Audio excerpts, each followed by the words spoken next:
श्री दुर्गा देव्ये नमः। श्रीमद्देवी भागवत महापुराण नवम स्कंद षष्ठम अध्याय।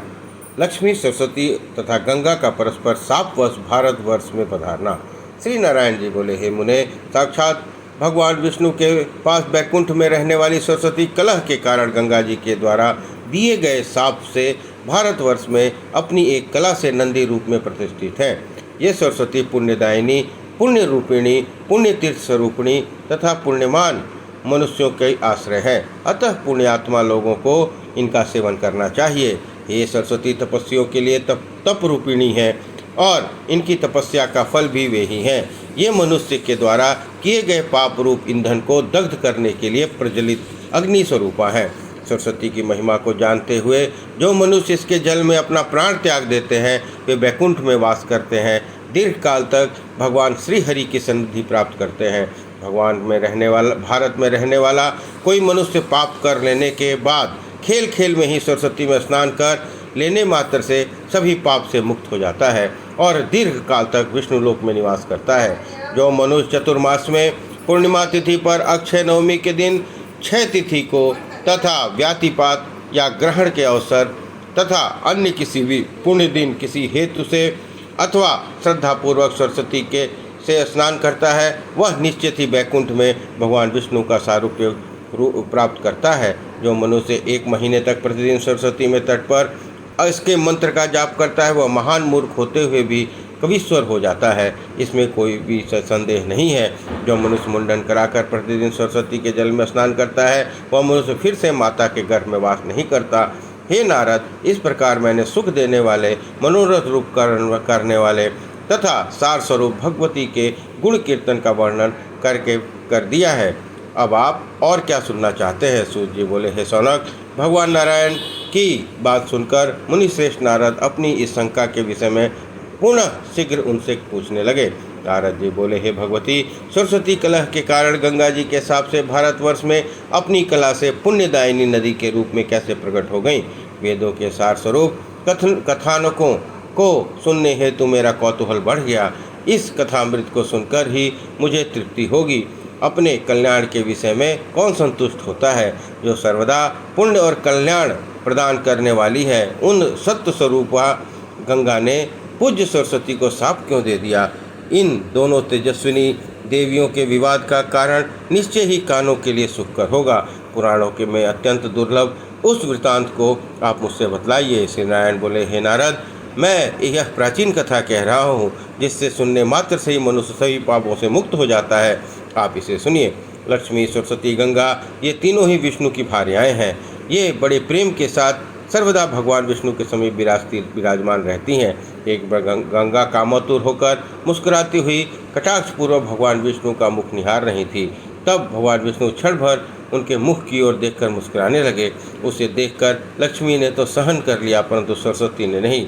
उदारता की मूर्ति लक्ष्मी ने हंसकर उन सरस्वती को समझाया, किंतु अत्यंत कोपाविष्ट वे सरस्वती शांत नहीं हुई। उस समय लाल नेत्रों और मुखमंडल वाली और कुपित तथा कामवेग के कारण निरंतर कांपते हुए होठों वाली सरस्वती अपने पति भगवान विष्णु से कहने लगी। सरस्वती बोली, आप धर्मनिष्ठ, श्रेष्ठ और उत्तम पति की बुद्धि अपनी सभी पत्नियों के प्रति समान हुआ करती है, किंतु दुष्ट पति की बुद्धि इससे विपरीत होती है।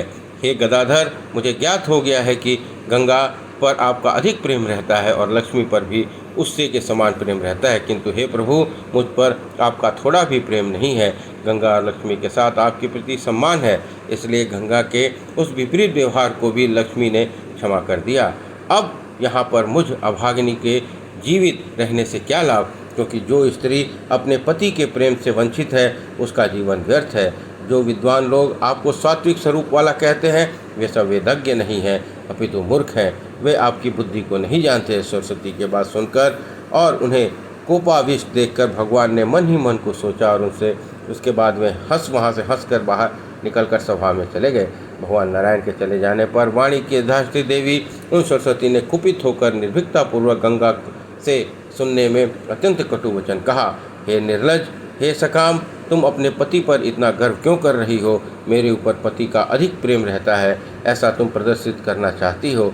हे कांत बल्लभे, आज मैं भगवान विष्णु के सामने ही तुम्हारा अभिमान चूर कर दूंगी। तुम्हारा यह पति मेरा क्या कर लेगा?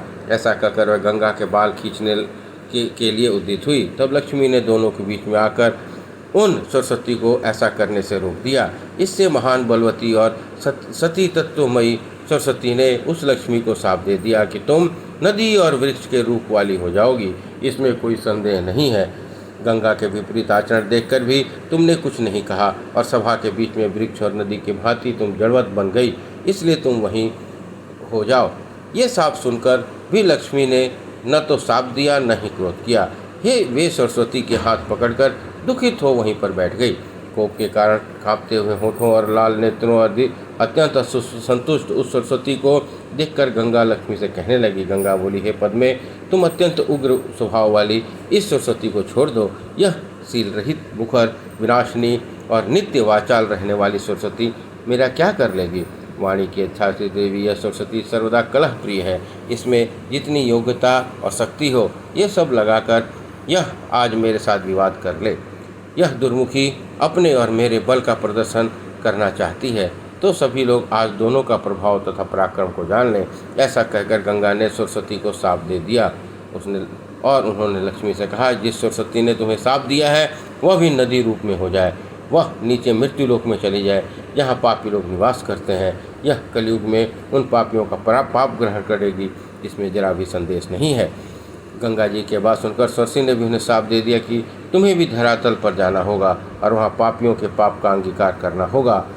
इसी बीच पर 4 भुजाओं वाले विष्णु भगवान अपने चारों पार्षदों के साथ वहाँ आ गए। सर्वज्ञ श्रीहरि ने सरस्वती का हाथ पकड़कर प्रेमपूर्वक उन्हें अपने वक्ष पर लगा लिया और उन्हें शाश्वत और सर्वोत्कृष्ट ज्ञान प्रदान किया। उनके कलह और शाप की बात सुनकर प्रभु श्रीहरि उन दुखित स्त्रियों से समानुकूल बात कहने लगे। भगवान बोले, हे लक्ष्मी, हे सुभे, तुम अपने अंश से पृथ्वी पर राजा धर्मध्वज के घर जाओ। तुम अयोनिज के रूप में उनकी कन्या होकर प्रकट होगी। वहीं पर तुम दुर्भाग्य से वृक्ष बन जाओगी। मेरे ही अंश से उत्पन्न शंखचूड़ नामक असुर की भार्या होने के बाद ही तुम मेरी पत्नी बनोगी, इसमें संदेह नहीं है। उस समय तीनों लोकों के पवित्र करने वाली तुलसी के नाम से भारतवर्ष में तुम प्रसिद्ध हो जाओगी। हे वरानने, अब तुम सरस्वती के शाप से अपने अंश से नदी रूप में प्रकट होकर भारत में शीघ्र जाओ और वहाँ पद्मावती नाम से प्रतिष्ठित हो। तत्पश्चात उन्होंने गंगा से कहा, हे गंगे, लक्ष्मी के पश्चात तुम भी सरस्वती के शापवश पापियों का पाप भस्म करने के लिए उतने ही अंश में पाप विश्व पावनी नदी बनकर भारतवर्ष में जाओ। हे सुकल्पित्रे, राजा भागीरथ की तपस्या से उनके द्वारा धरातल पर ले गई तुम पवित्र भागीरथी के नाम से प्रसिद्ध होगी। हे सुरेश्वरी, मेरी आज्ञा के अनुसार तुम मेरे ही अंश के उत्पन्न समुद्र की पत्नी और मेरी कला के अंश से उत्पन्न राजा शांतनु की पत्नी होना स्वीकार कर लेना। तदंतर उन्होंने सरस्वती से कहा, हे भारती, गंगा के शाप को स्वीकार करके तुम अपनी कला से भारतवर्ष में जाओ और दोनों सपत्नियों गंगा और लक्ष्मी के साथ कलह करने का फल भोगो।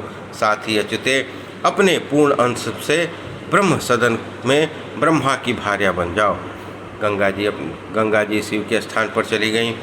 वहाँ पर केवल शांत स्वभाव वाली, क्रोध रहित, मेरी भक्त सत्स्वरूपा महान साध्वी, अत्यंत सौभाग्यवती, सुशील और धर्म का आचरण करने वाली लक्ष्मी जी ही विराजमान रहे, जिसमें एक अंश भी कला के समस्त लोकों में सभी स्त्रियां धर्मनिष्ठ, पतिव्रता, शांत रूपा और सुशील बनकर पूजित होती हैं। भगवान बोले, विभिन्न स्वभाव वाली 3 स्त्रियां, 3 नौकर और 3 बांधों का एकत्र रहना वेद विरुद्ध है, अतः ये मंगलदायक नहीं हो सकता।